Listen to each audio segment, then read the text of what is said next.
I'm going to play through Cradle song, which is study number 6 in the shifting book.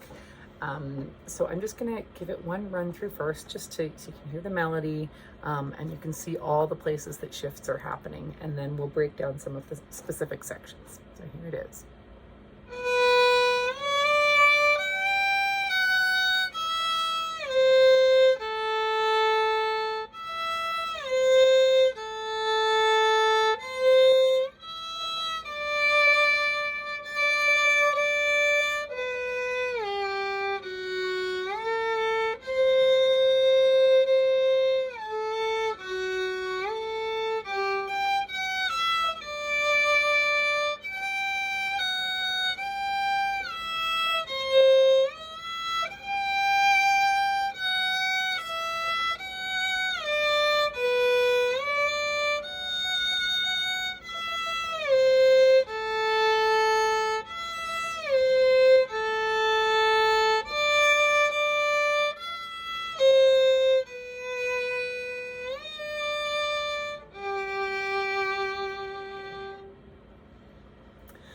All right, so the first little spot that I want to break up is in bar 2 and 3, because this is a part that we also do again later on in the song at bar 13 and 14. And so this is when, after we've started, so it's the 2 on the A, which in and of itself is not a big deal.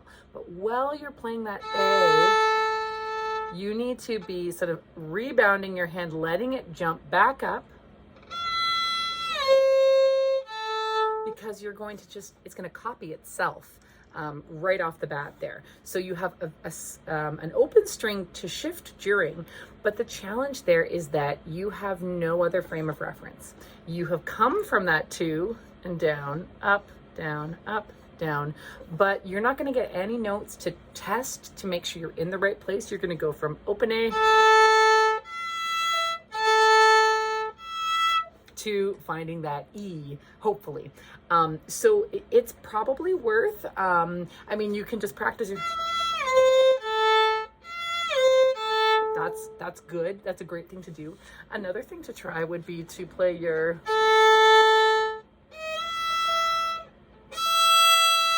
right?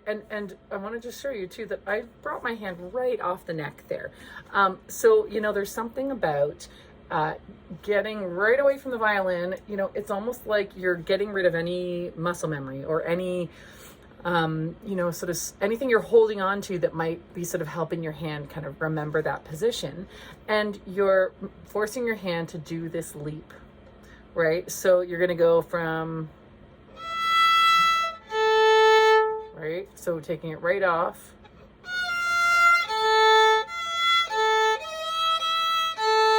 Right? So you can see I've added a yellow dot here on my string to show you where your first finger will be going when you're in 3rd position.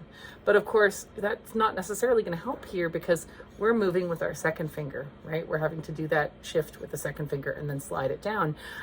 So some of it is knowing proportionally how far away is your finger 2 from the tape, right? It's a whole step. When you go from nothing to the 2, test it against your open E. Ooh, terrible. Right? Better.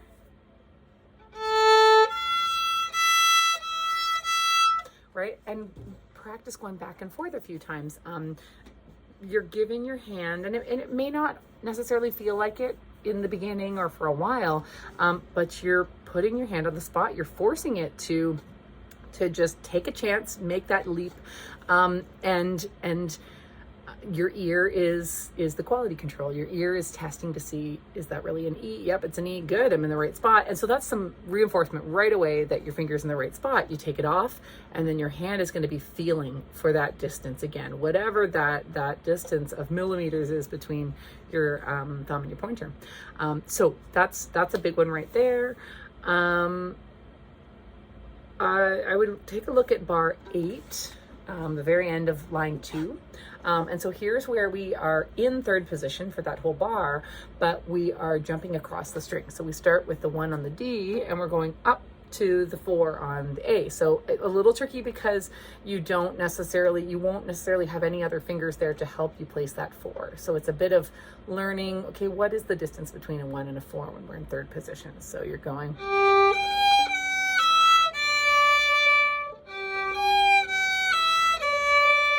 Now it's a little less pronounced up in third position, but if you can see, my 3 and my 4 are really smushed together there. They're very close. My 2 and my 3 are a whole step apart, and my 1 and my 2 are a whole step apart, right? So when you're going from 1, even if it's 1 on the D, you're sort of envisioning the space being filled with the fingers in that spacing there. The other thing to listen for are the 1 on the D and the 4 on the A are both Gs. So if you play them both at the same time, they're accurate, they should just blend into each other, right?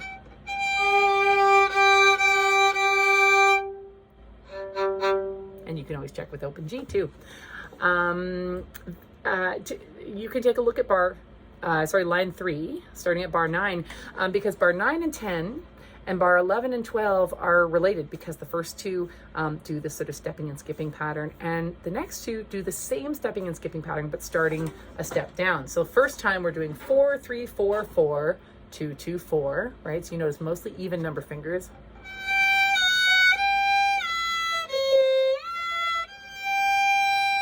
And then the second time, same pattern of steps and skips there, but this time we're starting on 3, so it's 3, 2, 3, 3, 1, 1, 3. Odd numbers this time.